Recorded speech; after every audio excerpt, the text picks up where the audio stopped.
Saudi Cup, Metster. I'm Jeremy Hey, Zucker. Metster, it's Lucas Martin Graham. Garrix here, and you're listening to Met 107.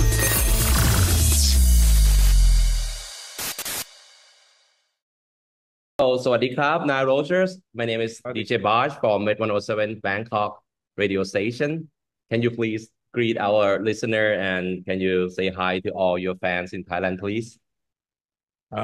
All I could say is I love you guys. I cannot wait to get there and party like it's 1989.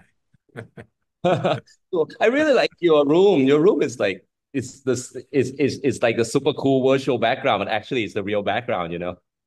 Yeah, this is just my recording studio. So my recording studio is upstairs, and this is the stairway, like all the gold and platinum records and all that stuff that So you see cool. all the way around actually goes up and down the staircase too. It's a Yeah. lot.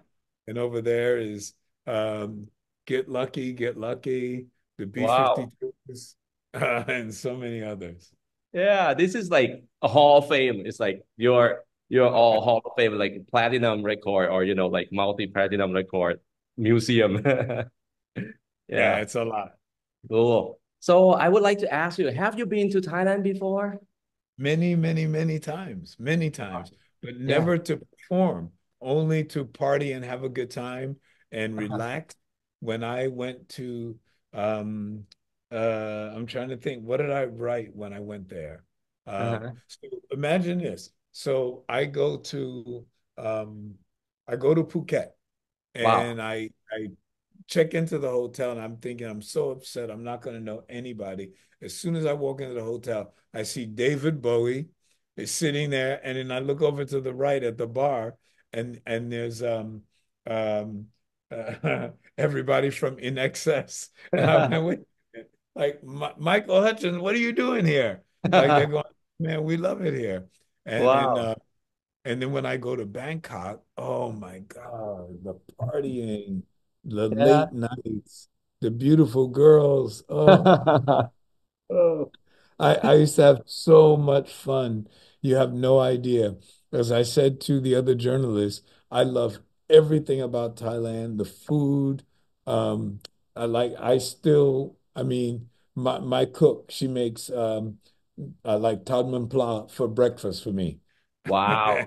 Right. You Yeah, really do a lot of things. Yeah. So how do you feel yeah. it's gonna be like your first time really to, like the real experience for Thai fans that gonna watch you performance? Maybe they've been your fans for more than 20 or 30 years already. So how do you feel? What do you prepare for them? I can't wait to see people dancing and going crazy because we play dance music. The great thing about our show is it's my life in music. So Mhm. everybody knows every song. It's all my hit records. There's not one song that we play that isn't at least a number one or a number five record. You will know every single song. Yeah. What is the secret to create so many, many, many hit song like this? Can you like, share us your philosophy or somehow the secret of your creativity to create all this cool song? It's a love of funk and groove and also understanding the artist that I'm working with. Understanding that with David Bowie, you do this kind of song. Just think, Madonna is the only one on earth that could have done Like a Virgin. Nobody else could sing that song, Yeah. right? It's just that's her song. That- Diana Ross, when I wrote I'm Coming Out, in my mind, I was writing a song for the Queen. So that's why we have a fanfare at the beginning. Ba ba ba da da da da da da da da da. The Queen is coming out. Da da da da da ba da ba da da da. Most people don't quite think about it like that, but they Right. don't have to just like the song. Uh-huh. But that was the magic is that I'm writing for a queen. I'm writing for the biggest star. So Mhm. Diana Ross is the first star I ever wrote for. So Uh-huh. I have to do something that's like queenly. It's got to be big. Wow. Yeah, and like okay, even though you are like funk and the disco, right? Nowadays they also use the sample or the vibe of the disco Yeah. music, and then they rotate. Like you can see from the Dua Lipa songs and other things. What do you think about like the timeless of the funky sound and the disco sound as well? I think it's perfect. I think that so if you imagine what people can do now, like I just did two records with Kygo, I just did a record with Coldplay, I did a record with so many people, I can't even think of it. Oh, Le Seraphim, K-pop, I did You cross to K-pop. Oh man. G Dragon, K-pop. Yeah, yeah, Um, and the records are big. Do you know that Le Seraphim is the yeah. first um, K-pop artist to sell 10 million singles in Japan? 10 Yeah, million that's so great singles in Japan. because And they have you producing it. I don't know about that, but just everything came together. Right. Um, and when I was working on the song, if you listen to the record, you hear me not just as a guitar player, but as an arranger. You know, when it gets to the middle eight part, and you hear me not chucking, just put in the sort of what we call the pad sound, just like, oh man, what is that? Oh God, that's guitar playing. Ring, you know. My job is to do the right thing for the song. And hopefully, if I get it right, because I honestly don't get it right all the time, but if I get it right, the artist goes from here to there, and maybe to there, and maybe to there. Wow. Right. Is there any other artists that you're looking forward to collaborate with or to work with? Is there like any new coming or even like, the legend or something that you might not having worked with them yet? Yeah, I've just done two songs with Maggie Rogers, and Mhm. she's blowing up fast, really Wow. big. Wow. Um, that was great. You never know what's going to happen, but she and I had so much fun Mm. writing. Um, I'm doing two big films now and a big Broadway show, so Wow. I don't stop. Can you tell about the film then? Is it like you're directing it or you cannot? You sign an NDA for that? I signed a big NDA. Oh, Um, wow. and Right. I really can't talk about the Broadway show, but it's it's I was just talking to another journalist, Right. and i- so if you think in terms of what people can do with taking other songs and mixing them together. So I woke up this morning and I had this classical song in my head. Hmm. Um, um, uh, a Prokofiev, no, it was Tchaikovsky song in my head. And I was Right. singing the melody. And I said, oh my God, what if I played this underneath? And all of a sudden, I thought to myself, in the play, it's going to be beautiful because she starts singing this classical thing, and then the guitar comes in the band, and they go, whoa, and it changes our whole personality. So Right. it uses music to drive the story along, but Mhm. it also makes her very clever. It makes her who she is because of the classical music that she's singing, but because of the funk music that we Mhm. put underneath it, it's like, wow, this is a new way of looking at the world. Mhm. And that's what hip hop has given us. Hip hop has given us music where you can take one song, put it on top of another song, put it on top of another song, then drop bars on top of it, and say, and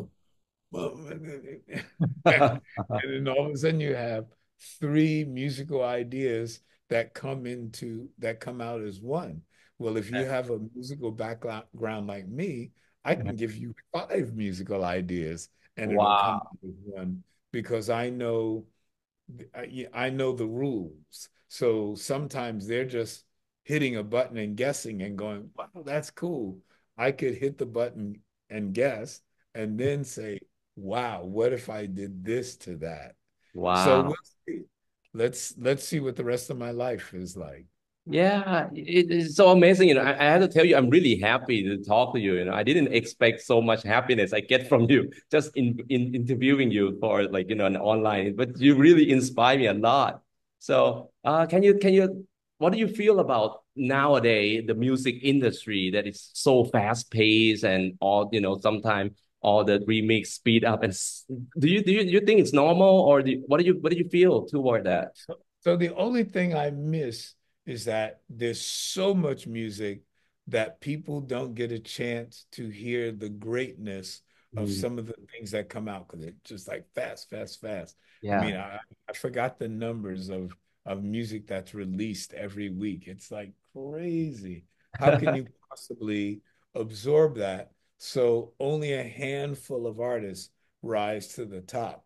Mm, Whereas when I was younger, you could be the biggest artist in the world, but then you could be mid-level and have a great audience, and then you could be at the bottom and still have a great audience.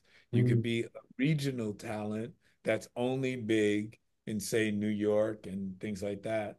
mm. Um, but now you have to sell billions and you got 4 billion streams, five, it's like, oh, come on. Is that I think that at the end of the day, life imitates what's going on around us. And at some point in time, the norm will be the norm.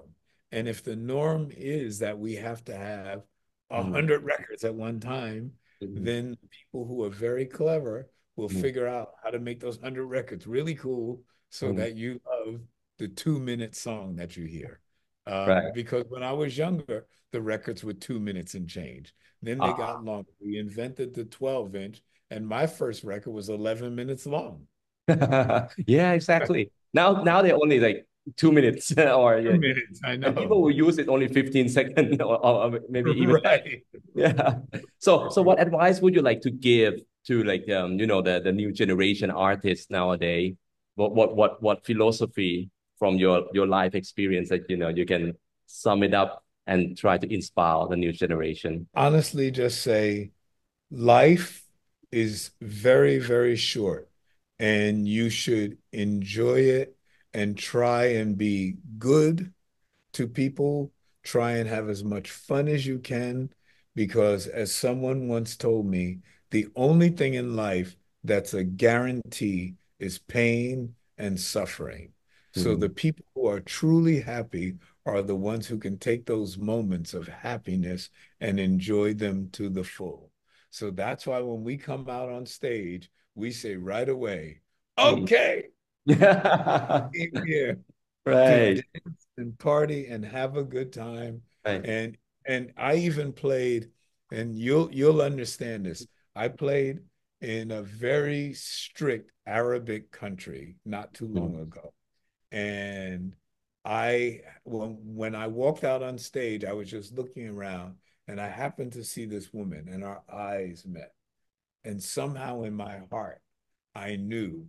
So, mm, in strict Arabic countries, you need the husband to say it's okay. But somehow I knew. I don't know why. uh, So I walk out on my stage, walk out on stage, and I say, "Ladies and gentlemen, Ahmed, he hired us, and we play dance music. Why is everybody sitting down?" And I walked over to a woman, not a man. I walked over to this one woman. She's covered head to toe in hijab, abaya, the whole bit. And I walked over to her and I says, "Excuse me, madam, would you like to dance?" And ah. she jumped up and started dancing. And then, of course, her husband had to jump up too. And guess what? The entire place jumped up. Right.